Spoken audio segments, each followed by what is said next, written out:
does this take place?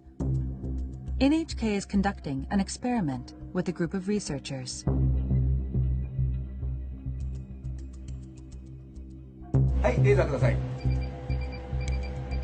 The team will track particles in the air using laser beams and a high-sensitivity camera. This technology allows us to detect droplets as small as 0.1 micrometers wide. The experiment starts. First, sneezing.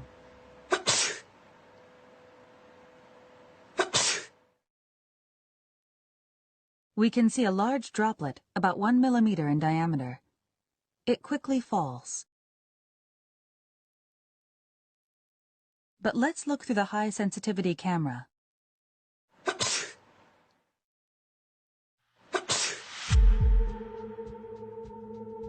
We can see small particles that seem to glitter floating through the air. These particles are all smaller than 10 micrometers, or 1/100th of a millimeter in diameter.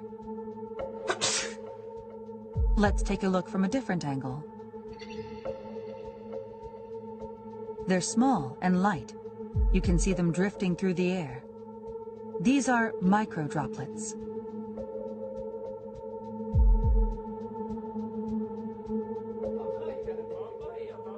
We're learning that sneezing isn't the only source of these droplets.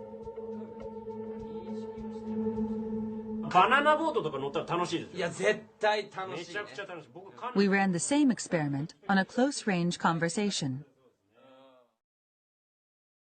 People generate a lot of microdroplets when they talk loudly.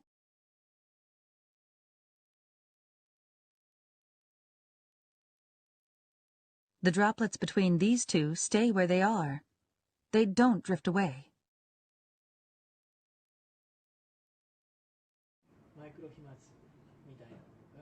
It's not yet known what volume of microdroplets leads to infection. But Tateda says we can't rule out the possibility that microdroplets have spread the virus to some extent. そのマイクロ飛沫、小さな粒子の中にもたくさんのですね、生きたウイルスがいて、大きな声での会話、あるいは激しい息遣い、そういった中でですね、このマイクロ飛沫ができて、それが近くの人、その人が吸い込むことによって感染が広がる、そういったリスクが見えてきたものと思います。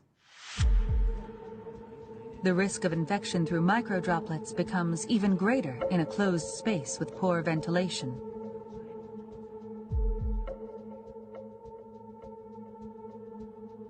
This lab is simulating the movement of microdroplets in an airtight room.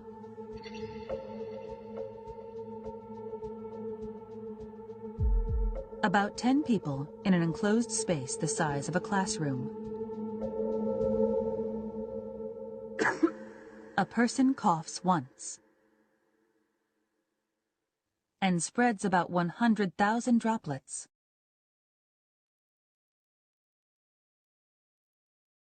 Large droplets are shown in blue and green. Most of these fall to the ground within 1 minute. But the microdroplets, shown in red, continue to drift.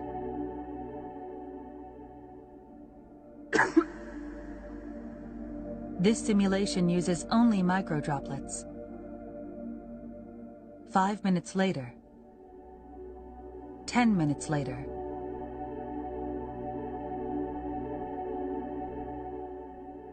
20 minutes later, the microdroplets are still floating in place. 空気がよどんでいると、つまり空気の流れがないということで、マイクロ飛沫そのものは、落ちたり、違う場所に動くことができませんので、長時間その場所にとどまるっていうことになります。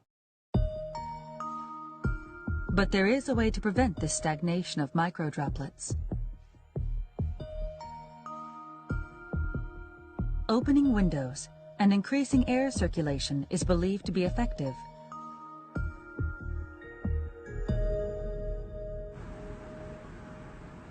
When you open a window,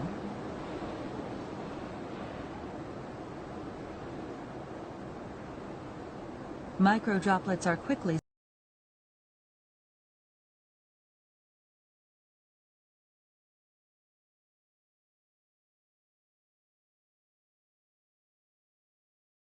concerns at grocery stores now that some workers have come down sick. We wanted to know, how long can the coronavirus survive on food packaging? And does it stay on packaging that's in your refrigerator, or does being in the cold kill it? Yeah, good question. Consumer investigator Chris Kamara and his team set out to get some answers. Yes, does the coldness in the refrigerator kill the virus? No. Oh.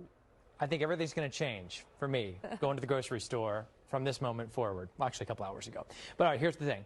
The virus might actually live for a few weeks in our refrigerators. Today, one of the world's top virologists at the Gladstone Institute in San Francisco recommended to us that everybody wipe down every box, bag, bottle, and can that comes into your home from the grocery store, especially products that go into the refrigerator. And here's why. We're talking about a 2010 study by the American Society for Microbiology.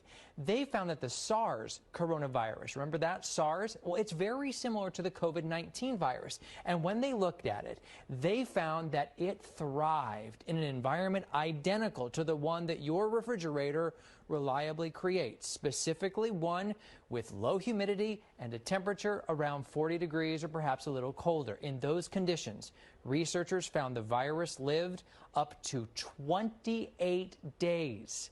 28 days. That's almost a month. We asked Dr. Warner Green, what you should do with food packaging during the pandemic. The point is that you would never put anything into your refrigerator without first decontaminating it. For foodstuffs and boxes and things like that, my wife and I do this together. A towel, soak it in the Lysol, and then really go over the hard surface of the cardboard, of the food product, etc. All right, we know disinfectants are tough to find right now. They're sold out. So here are Dr. Green's alternatives. Use diluted bleach, 1/3 cup bleach for 1 gallon of water. Or in a pinch, just warm, soapy water. Dr. Green says soak a clean towel in your cleaning solution, wring it out a little bit, and then give every box, bag, and container a good wipe down. All of this, by the way, applies to dry goods for the pantry too. And when you are done, this is really important, wash those hands 20 seconds. Sing happy birthday twice. Dr. Green says the risk of getting COVID-19 from food packaging is low, but taking extra care might give you a little more peace of mind. He says he's wiping everything he gets from the grocery store down, so maybe we should be doing it too. I will. We're taking questions about the coronavirus every day. Please submit yours at NBCBayArea.com.